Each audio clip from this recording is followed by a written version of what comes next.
What's going on, my beat builders? It's a great day to be alive. How those beats coming? You're doing your thing, you're getting better, you're working on your craft every day. Well, if you are, I do got something that will actually help boost your musical ability and help you make better music. Now, it's very simple. This might be something that you're not going to do, but I just want to put it out there because I just realized that this one thing actually did make my music better and it does help me. And it's this one simple book. All right, let's take a look at this book. Now, something even simpler may exist now. This is a very old book. I don't know if you can see, there's like yellow stains and stuff. Like this white is not really crisp white anymore. This shows how long. I mean, I've probably had this book for at least 25 years and I still use it to refer back to scales if I don't really understand the scales, but I've got a pretty good comprehension on them. It's just a good reference. I bought this book because it's very simple.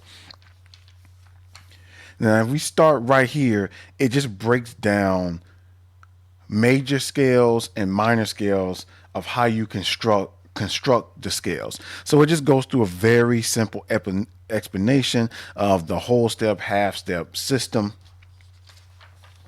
And then we get into something you may have heard of, which is the circle of fifths. And this is a very useful guide because it just shows you how many flats and sharps are in a given scale. So let's just start right here at this C. If we look at it, it says no sharps or no flats. Now, don't worry if you don't know what that means right now, but it's basically just means all the white keys. So if you play to make a C major scale, you're playing all the white keys because it has no sharps or no flats, which are the black keys.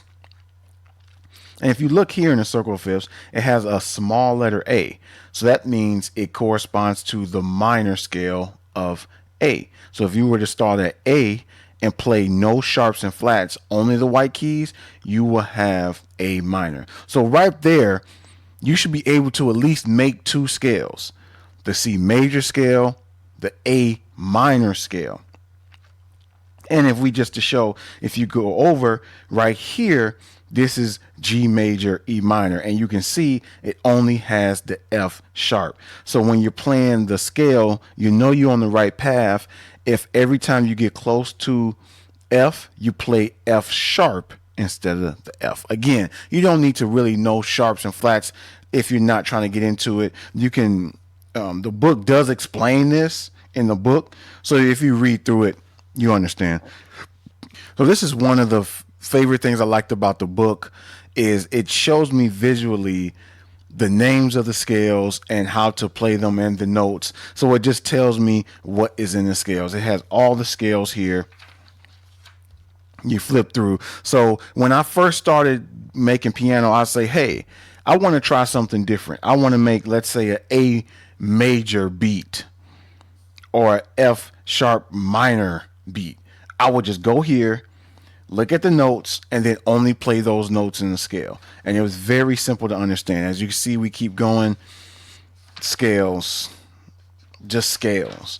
So I really like having this visual representation instead of using a computer when I was first making beats. I don't know why. I just like to physically touch the book. See, it's just more scales. And another second part of this book that I do like as well is how to make basic chords. So it goes through all the explanation of the chords, shows you what different things mean: minor six, six, harmonics, all this different stuff. But really, again, the juicy bit.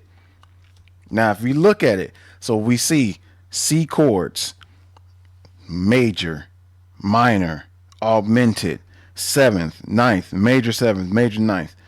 They show you how to build the keys. They even have the little keyboard, right? So you just put your fingers on the keys. Even if you don't know the letters of the keys, you just place your fingers in that shape and you got the chords. Turn the page. Look at that. It shows more chords. That's all it does. It just shows chords. And I really like this visualization. So again, if I was making a beat and I say, hey, I want to change how it sounds from major to minor. Or instead of doing everything in D, I want to do it in F now. And this was an easy way to just look at it and convert it. So you can see it just flips through all these different notes of scales. And then once you get used to it, you will probably start understanding the structure, and you may not need the book as much, but it's definitely a good reference that I actually still go to from time to time. So understanding music and the theory behind it is not necessarily a requirement. You definitely don't need to go to school for it. You can get a book, or you could probably find so much free different stuff on YouTube to understand music theory, the scales, and the chords. It would definitely help you up your game. I know when I got this book, it really helps for me to have the book, because then I can see it visually of what I'm playing, learning the scales, learning the chords, the structure. I don't have to keep a screen open just to learn something like, say, a YouTube video or something like that. There's nothing wrong with learning like that. But when I was learning piano, when I took it in high school, I really learned through books. And I found that for me, it was a great way to learn. Now, too, I am biased in the fact that when I first started making music, before I even started, I didn't know I had the skill to understand music. Right? That's something I definitely take for granted. So you may be struggling in your music production. It's like, how come I can't create melodies? Or how come I don't understand the chords? For me, I honestly don't know why I understand it. It's still a mystery, because prior to going to this recording lab class that I took in high school, I didn't know I had a talent to play piano. After the first semester, the teacher moved me up to the advanced class, and I was already a part of the recital they have every year after only taking one semester of piano. I didn't know I understood rhythm, counting, chords, how to read sheet music. I didn't even know I had that skill until I was put in the position to have that skill. So that's a little bit of bias for me. So something like this book is easy for me to pick up and really get through it. So you may struggle if you do get a book like this and learning the theory, but understanding the theory definitely does help you make better music. So you understand tones, chords, what kind of moods you're trying to make. And to me, it helps you make music a lot faster if you can think about what you want to make and just play it quicker. Now, it's nothing against people who type in keyboard and use the shortcuts like that, because they're still making amazing music. But for me, I like playing the keys. It's just a nice feel to playing the keys, and it helps me with my theory. And I definitely can see in the past, over my music career, how learning this stuff has helped me make music. So let me know if you're going to get this book or learn other things to really help your music theory without going to school. And if you want tips and tricks about sync licensing, check out one of these videos.